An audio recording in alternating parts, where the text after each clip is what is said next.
জিনের আম্মু, কি গো? কি করিছ তুমি? আলু ছিলতেছি। আলু ছিলতেছো, কি করবা এগুলা? আলুর চিপস বানামো। আলুর চিপস মানে পাপড় যেগুলো রোদে শুকায়? হ্যাঁ। তো গাইস দেখেন, জিনের আম্মু কিন্তু একদম বসে থাকে না, বুঝছেন? সে একটা পুরো একটা সংসারী মেয়ে, যে কারণে একটা সময় সে বসে থাকে না, কাজ নিয়ে ব্যস্ত থাকে। আর দেখেন, আলু কিনে এনে দিছি, আর সে আলু দিয়ে পাপড় বানানোর জন্য রেডি করতেছে। তো কিভাবে পাপড় বানায় সেটাই দেখা হোক। কি করছো, এগুলো পরিষ্কার করে নিছো? না, এগুলো হচ্ছে ছাল ছিলে চাকা চাকা করে পাতলা করে কুটে নিছি, এখন পরিষ্কার করে ধুবো। ও, এগুলো আবার ধুয়ে নিবা? হ্যাঁ, ধুয়ে এখানে রাখে ভাপ দিব। ভাপ দিয়ে নাড়ে দেব। দেখো কতগুলো কুটে নিছি, দেখছো? পাতলা পাতলা করে নিছি। পাতলা পাতলা করে নিছো না? হ্যাঁ, পাতলা করে নেওয়া লাগে। আউলে যাবে না এগুলা? না না, হালকা ভাপ দেওয়া লাগবে, একবারে সিদ্ধ করা যাবে না। আসসালামু আলাইকুম, রমজান মোবারক। সবাই কেমন আছেন? আশা করছি ভালো আছেন।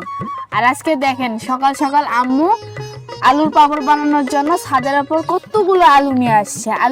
সেগুলো কুচু কুচু করে পাতলা পাতলা করে যে আলুর পাপড়ের সাইজ দিছে। এগুলোকে কি করবো, ভাপ দিবা না? হ্যাঁ, এগুলো ভাপ দিব।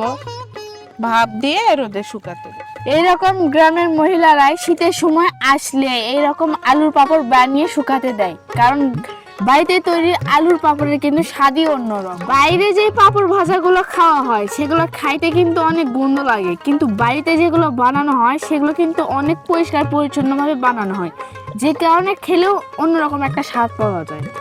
আম্মু এই আলুর চিপস বাড়িতে বানাচ্ছে, কারণ রমজান মাসে ইফতারির সময় এটা যেন একটা আইটেম হিসেবে আমাদের ইফতারির সঙ্গে থাকে। আর ইফতারির আইটেমে অনেক কিছু থাকলেও কিছু একটা মশমশা টাইপের খেলে কি না হয়, এই জন্যই আম্মু এই বাড়িতে আলুর চিপস গুলো বানাচ্ছে।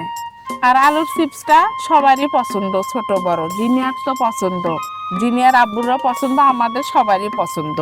ওই জন্য ভাবলাম এবার রমজান মাসে আলুর চিপস করি, ইফতারির সময় ভেজে খাওয়া যাবে। এই আলুগুলো আম্মু এখন ভাপ দেওয়ার জন্য এই সাসপেনটাকে ভালোভাবে পরিষ্কার করে তুলে নেছে। এখন কি কি আম্মু দিচ্ছে আপনারা শুধু দেখেন। প্রথমে কিন্তু আম্মু লবণ দিল, আর এখন দিচ্ছে হলুদ। এরপরে কি গুঁড়ামরিচ? তারপরে গুঁড়া মরিচ দিয়ে একটু স্বাদ লাগবে। হ্যাঁ, দিলে একটু ঝাল ঝাল লাগবে, খেতে ভালো লাগবে। আর এই তিনটা মশলা দিয়ে এখন পানি দিয়ে ভাপ দিয়ে নেবে। পানি দিবা না? হ্যাঁ, দেব।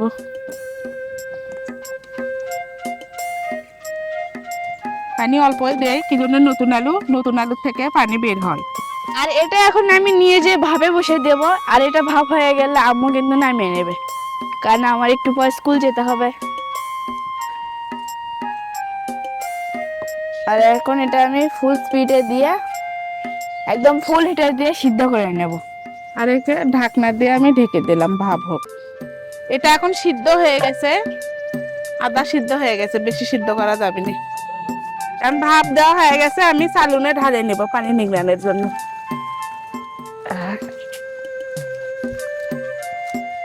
এখন আমরা একটা পাটি পায়ে নিচ্ছি, আর এই পাটির উপরে কিন্তু ওই আলুর পাপড়গুলো আমরা শুকাতে দেব। চালুনে ঢেলে দিচ্ছি, পানিটা নিংড়ে গেলে আমরা পাটির ঢেলে দেব। এটা এখন রোদে দেওয়ার উপযুক্ত হয়েছে। তো জিনের আম্মু কিন্তু এটাতে এখন বিছে দিচ্ছে রোদে, আর রোদে বিছে দিয়ে কিন্তু এটা শুকাতে হবে। শুকে যখন এটা মরমরা হবে, রোদে শুকানোর পরে তখনই কিন্তু এটা ভেজে খাওয়া যাবে। আর এইভাবেই কিন্তু এগুলা রোদে শুকাতে হয়, এক এক করে বেছে দিয়ে, না? এক এক করে এরকম করে বিছে দেওয়া লাগে, পরিশ্রম আছে। তো গাইস, আপনাদের মধ্যে অনেকেই আছেন মেয়েরা, যেনারা বাড়িতে এগুলো তৈরি করতে পছন্দ করেন। আর গ্রামের মেয়েদের তো আলিশ নাই, বোঝো না? সকাল হলে তারা পরিশ্রমে নামে যায় সংসারের।